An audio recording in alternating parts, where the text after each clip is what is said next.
大远，瞎说的瞎说。把地道抠着眼了，他看不上，他来一趟不如。啊，我说有你，我说我们这地方不会有这情况。啊，这地方哪有那么？ Et ici, c'est la vieille ville. De l'autre côté, l'intérieur de Pingeo.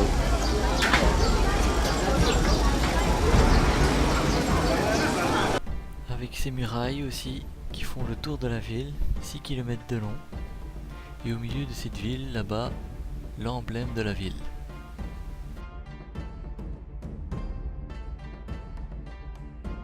Allons voir à présent un des endroits de la ville. Là, c'est la prison du palais de justice de Pingeo. On va aller voir. C'est une cellule de prison. Et on pouvait être jusqu'à 10 prisonniers ici. Ça, c'est pas le WC, c'est pour le feu. Là, c'est le pot de chambre. Et il y a maintenant un miroir pour se regarder le matin, si on était sale. Regardez les billets de prisonniers. Les gens très difficiles, très méchants.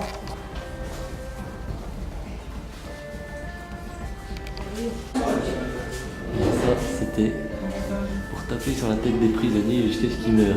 Ça, c'est pour écarteler les prisonniers.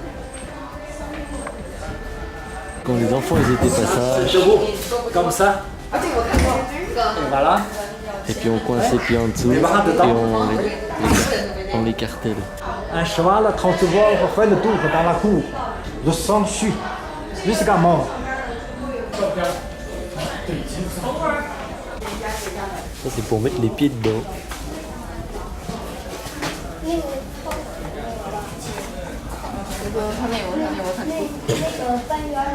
De l'autre monde, le roi de l'enfer. Ah, Prévoir l'avenir de mort. Prisonnier. Avec le blanc, le yin et yang.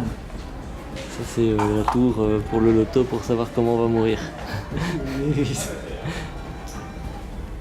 Et il y a beaucoup, ça c'est pour le taoïsme, avec le yin et le yang. Ça c'est tous les gardiens, leur grand chapeau. Et il manquait pas d'imagination pour torturer et tuer les gens. J'en ai passé quelques-uns. Bon, ici c'est les fonctionnaires, ça ressemble un peu à la prison, mais c'est pas une prison. Le système est pareil partout, avec Avec le feu. le feu Pour le chauffage. et la petite En table. hiver, le feu sous le lit. Et on pouvait même mettre du charbon ici, les réserves. Et les prisonniers avaient même droit à une petite cour comme celle-ci, où on peut y voir au milieu des pagodes. Mais à quoi ça servait les pagodes, vous allez me dire? Eh bien ça servait à faire fuir les morts, car ils étaient très superstitieux.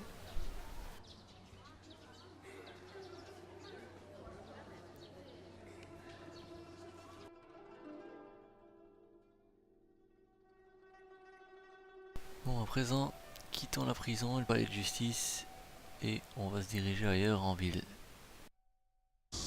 Devinez à quoi ça sert? Et bien là-bas, c'est les cabines d'électricité, haute tension. Mais il y a aussi d'autres trucs intéressants, par exemple, une fontaine à vinaigre de soja, ou encore le jujubier qui permet de faire du thé ou qui résout les problèmes de ventre. Il y a même des spas poissons, comme on peut le voir ici. Tout en regardant ce brave monsieur faire ses nouilles, on va se diriger vers la banque maintenant. Rentrons dans la première banque de Chine. Ici c'était la maison mère. On voit il y avait les entrées et les sorties pour l'argent. Le point jaune, c'est Pingao. C'est le centre commercial important. C'est pour ça qu'a commencé la première banque ici. Voilà à quoi ressemblaient les lingots avant.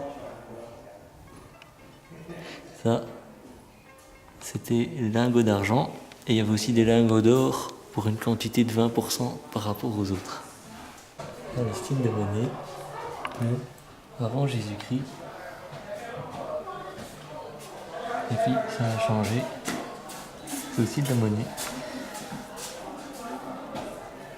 Il y avait des pièces avec des carrés au milieu. Voilà, c'est ça. Et en Chine, on disait que ils perdaient leurs frères carrés quand ils avaient perdu de l'argent. Et vous allez me dire, mais où est-ce qu'ils planquent tout cet argent dans la banque? Ici, c'est le coffre-fort. Et les gardiens, ils dormaient même ici, même en hiver. Il y avait de quoi se chauffer.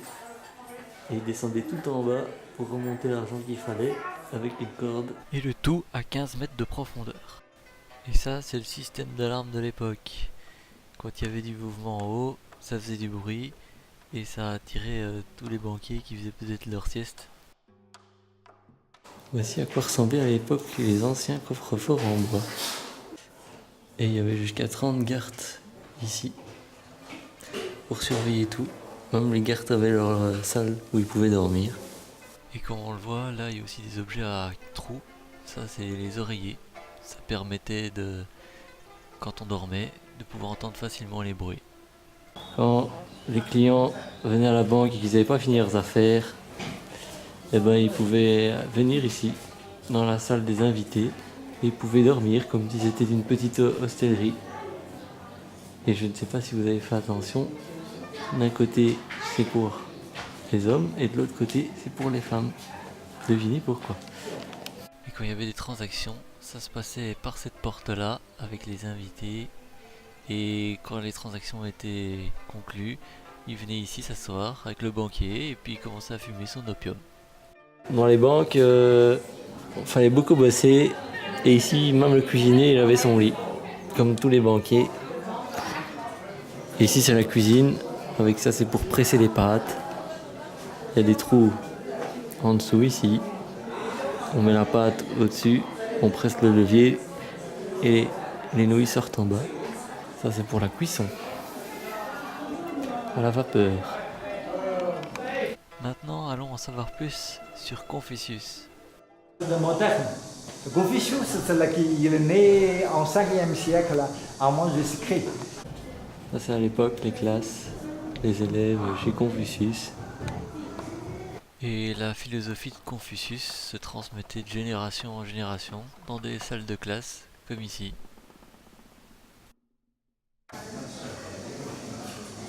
Mystère Confucius et ses élèves. Bon, là on a vu pas mal de trucs à la ville de Pingyao, mais la prochaine fois on va aller voir encore près de Pingyao la forteresse souterraine, et puis on va se déplacer à la ville de Xi'an. Alors rendez-vous au prochain épisode.